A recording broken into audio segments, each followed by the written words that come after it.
जय हिंद। स्वागत है आप सभी का। कल हमने लिमिट का एक कॉन्सेप्ट समझा था और आज का पूरा सेशन डिपेंड है उन्हीं कॉन्सेप्ट पर बेस्ड क्वेश्चंस पर। पीवाई क्यूज हैं आपके। अब 2-3 सेशंस जितने भी लिमिट के पीवाई क्यूज आएंगे उनको सॉल्व करेंगे और कुछ एक्स्ट्रा क्वेश्चंस भी रहेंगे इसमें जो हमें सॉल्व करना है। सबसे पहला क्वेश्चन आपसे कह रहा है कि इसकी लिमिट फाइंड आउट करनी है किस पॉइंट पर, 2 पर। सो जस्ट एक्स की जगह पर हम 2 पुट कर देंगे। So this is 4 - 4 and 0। Warm up करना बहुत ज्यादा जरूरी है। लिमिट होती क्या है, नेक्स्ट आगे बढ़ते हैं। What is the limit of this function. जैसे ही आप x की जगह पर 0 पुट करोगे तो आपको मिलेगा 0 - 0 अपॉन 0 प्लस 0, मतलब 0 अपॉन 0, जो एक इनडिटर्मिनेट फॉर्म या 7 वंडर फॉर्म में से एक फॉर्म है। तो इस टाइप के क्वेश्चनों को सॉल्व करने का तरीका क्या होता है कि आप न्यूमिनेटर और डिनोमिनेटर का डेरिवेटिव कर दो। सो एक्स क्यूब का डेरिवेटिव कितना होता है, 3x स्क्वायर। 4x का डेरिवेटिव कितना होता है, 4 अपॉन 2x स्क्वायर का डेरिवेटिव 4x प्लस 3x का डेरिवेटिव 3। और आपसे लिमिट आप किस पर जानना चाह रहा है, 0 पर। सो आप x की जगह पर 0 पुट कर देंगे। सो आपका आंसर आ जाएगा -4/3, मतलब न्यूमिनेटर का डेरिवेटिव एंड देन डिनोमिनेटर का डेरिवेटिव। कब, जब आपके पास ये फॉर्म मिलती है तब। Next, what is the limit of this function. -1 पर आपसे लिमिट की बात कर रहा है। तो -1 आप जैसे ही पुट करोगे x की जगह पर तो आपको मिलेगा -1 का होल क्यूब अपॉन -1 प्लस 1 का होल स्क्वायर। तो we have -1 upon 0 which is what, minus infinity. Clear. Next, this one. जैसे ही अगेन आप x की जगह पर 0 पुट करोगे तो आप देख पा रहे हो ऊपर भी 0 मिलेगा और नीचे भी 0 मिलेगा। मतलब अगेन ये वंडर फॉर्म का क्वेश्चन बन चुका है। सो न्यूमिनेटर का डेरिवेटिव एंड देन डिनोमिनेटर का डेरिवेटिव। तो सबसे पहले हम न्यूमिनेटर का derivative 3x square minus 4x plus 1 upon 6x square plus 2x minus 2। और अब आप x की जगह पर क्या पुट कर दोगे, 0। तो ये क्वांटिटी भी 0, ये क्वांटिटी भी 0, आपको मिलेगा 1। ये क्वांटिटी भी 0, ये क्वांटिटी भी 0। सो -1/2 इज योर आंसर। ठीक। नेक्स्ट,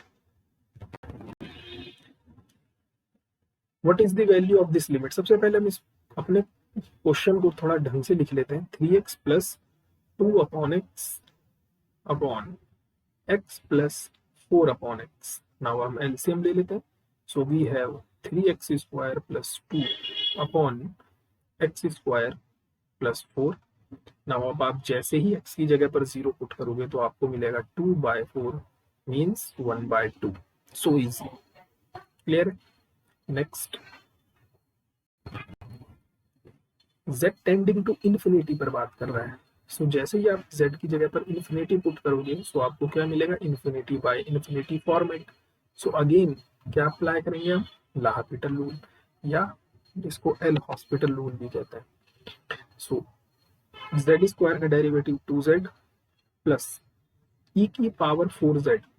e की पावर 4z का डेरिवेटिव 4e की पावर 4z अपॉन 2z का डेरिवेटिव 2 और e की पावर z का डेरिवेटिव e की पावर z। अगेन आप जैसे ही z की जगह पर इन्फिनिटी पुट करोगे तो आप देख पा रहे हो आपको again infinity by infinity format मिलेगा।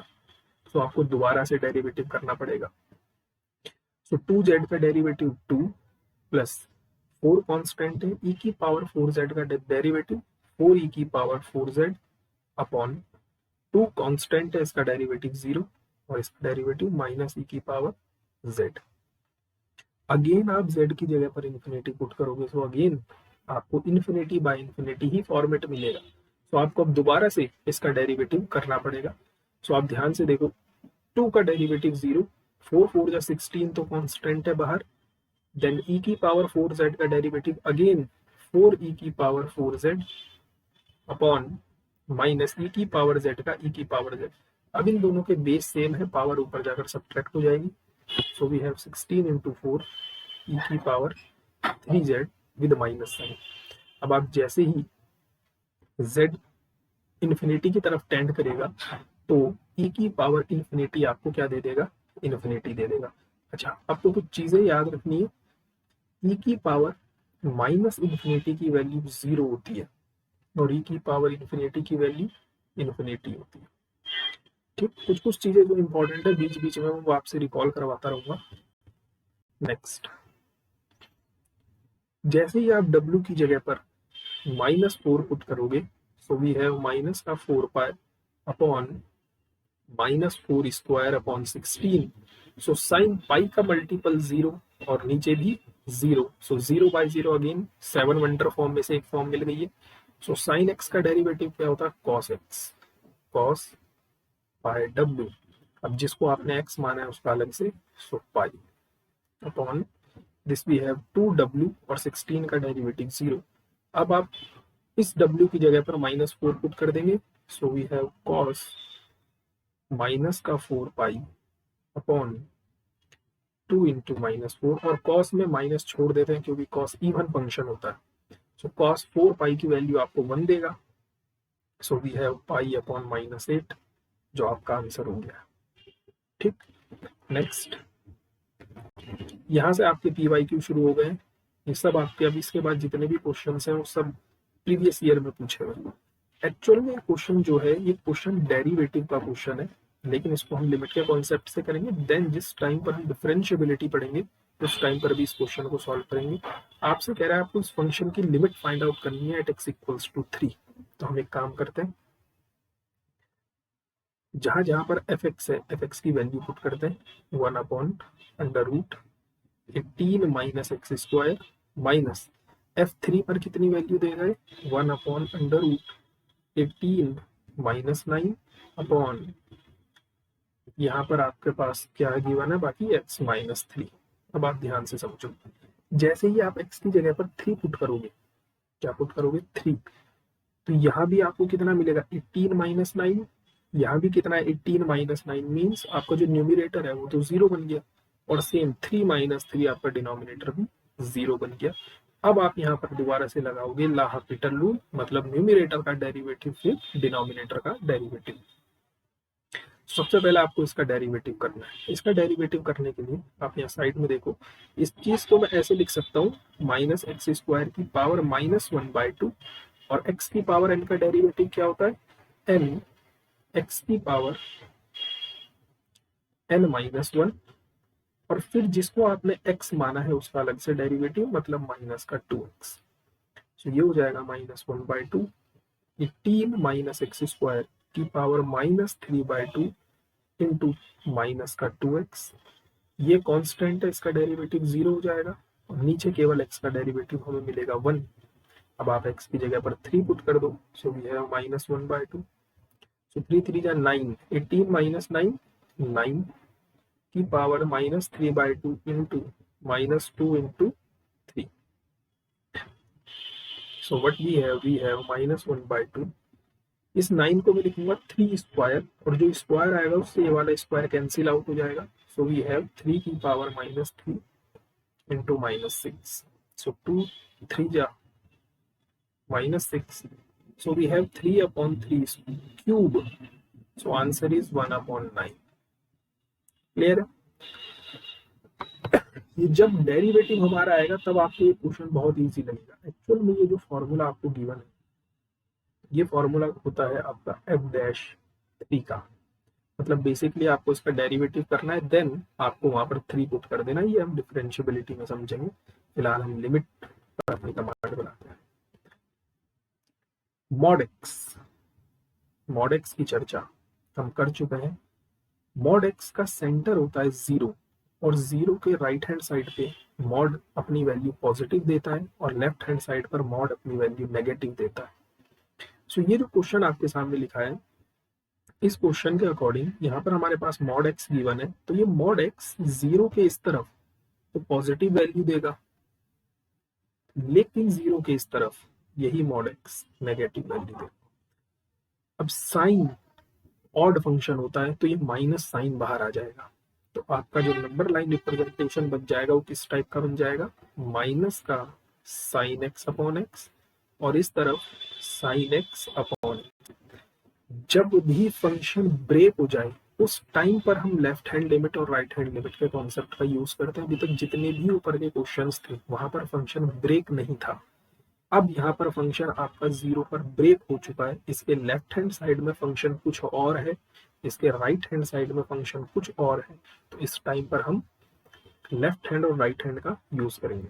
सबसे पहले हम left hand limit find out करते हैं। इसके लिए आपको ये जो पॉइंट है ये एक्स की जगह पर पुट कर देना है।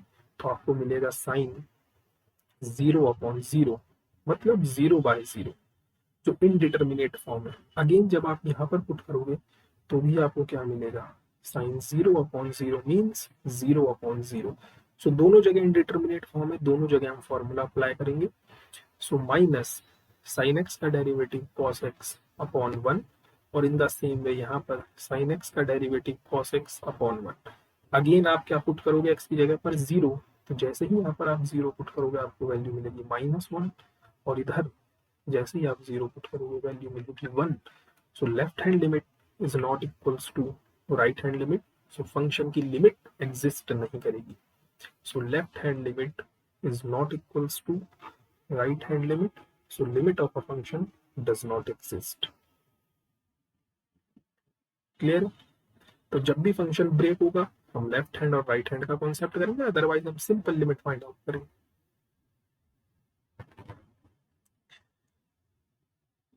नेक्स्ट, लास्ट सेशन में हमने एक चीज डिस्कस की थी कि limit x tending to 0 sine x upon x की वैल्यू 1 होती है, और जो अभी हमने जस्ट ऊपर भी कैलकुलेट करी है। तो जैसे ही आप एक्स की जगह पर 0 पुट करोगे 0/0 फॉर्म बन जाएगी। देन आप इसका डेरिवेटिव करोगे, साइन एक्स का derivative cos x and x का डेरिवेटिव 1, और जैसे ही आप एक्स की जगह पर 0 पुट करोगे आपको वैल्यू मिलेगी 1। तो इसी फैक्ट का मैं यहाँ पर यूज करने वाला हूँ, ध्यान से समझेंगे। हमें गिवन है limit x tending to 0 x sine 5x upon sine square 4x। अच्छा, एक चीज और, लिमिट x टेंडिंग टू 0, अगर x अपॉन साइन एक्स भी लिखा है तब भी इसकी वैल्यू 1 के बराबर ही होती है। आप अगेन इसका डेरिवेटिव करो तो आपको वैल्यू 1 ही देगा। तो इन्हीं सब चीजों का मैं यूज करने वाला हूँ। समझते हैं चीज को कैसे अप्लाई करेंगे। सबसे पहली बात, मेरे पास साइन 5x है, ये साइन 5x। आप एक चीज ध्यान से देखो, जो यहाँ पर एंगल है साइन का सेम वही डिनोमिनेटर में होना चाहिए। यहाँ पर साइन का एंगल कितना है 5x, तो सेम यही चीज डिनोमिनेटर में होनी चाहिए। अब जिस चीज से मैंने डिवाइड किया है बैलेंस बनाने के लिए मैं उस चीज से मल्टीप्लाई भी करूंगा, चीज एन ऑब्वियस थिंग। तो इतने हिस्से का तो काम हो चुका। अब बचा मेरे पास x और साइन स्क्वायर 4x। इसको समझते हैं। नीचे मेरे पास है साइन 4x का स्क्वायर। सो जो साइन का एंगल है सेम मुझे वो ऊपर चाहिए, तो मुझे ऊपर क्या चाहिए 4x का स्क्वायर। अब जिस चीज से मैंने मल्टीप्लाई की है उस चीज से मैं डिवाइड भी करूंगा अपॉन 4x का स्क्वायर, और इन सब चीजों में ये x बच गया, सो इनटू x। अब आप जैसे ही x की जगह पर 0 पुट करोगे ये वाली वैल्यू 1 इंटू, यहाँ पर देखो ये x और x स्क्वायर मिलेगा और इस x स्क्वायर से x square cancel out, so we have 5/16 into इसकी वैल्यू भी 1 इस वाले कॉन्सेप्ट से। सो आंसर कितना आ जाएगा हमारा 5/16। ठीक, नेक्स्ट। ओ यहाँ पर कुछ छूट गया।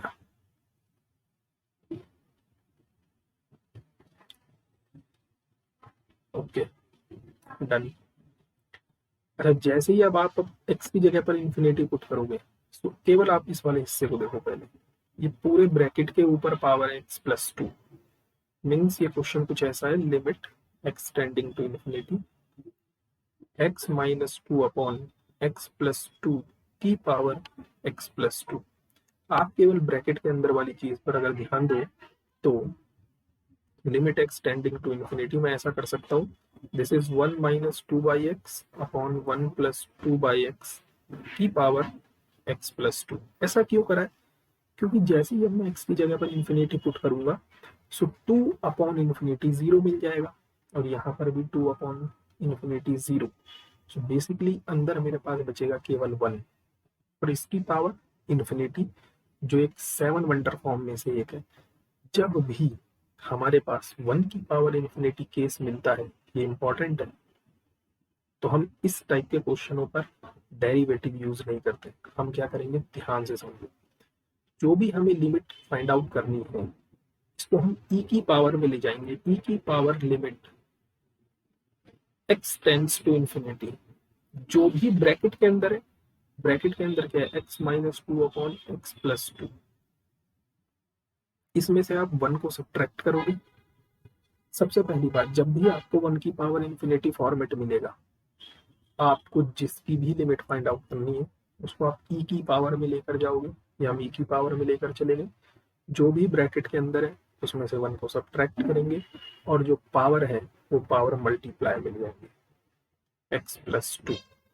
अब सिंपली इसको हम सॉल्व कर लेंगे। ई की power limit x tending to infinity, यहाँ पर हम एलसीएम ले लेते हैं, x-2 minus x-2 upon x+2 into x+2, इससे कैंसिल आउट, x से x कैंसिल आउट। सो हमारे पास हो गया e की पावर -4, जो हमारा आंसर बन चुका है। अभी और भी आएंगे इससे रिलेटेड आगे questions.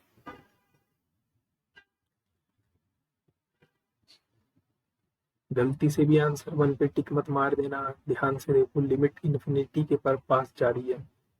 So always remember, limit x tending to infinity, चाहे साइन x लिखा हो या फिर limit x tending to infinity cos x लिखा हो, ये इन्फिनिटी पर अपनी वैल्यू 1 एंड -1 के बीच ऑसिलेट करता है। ऑलवेज रिमेंबर, साइन x और कॉस x इन्फिनिटी पर 1 और -1 के बीच ऑसिलेट करते रहते हैं। सो जैसे ही आप लिमिट कैलकुलेट करोगे इन्फिनिटी पर साइन x अपॉन x की, तो आपको क्या मिलेगा, sign infinity upon infinity.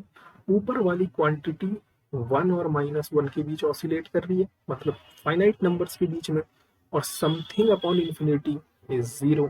So answer कितना हो जाएगा, 0। ठीक है। सो बाकी क्वेश्चंस हम करेंगे नेक्स्ट सेशन में। तब तक के लिए जय हिंद, जय भारत।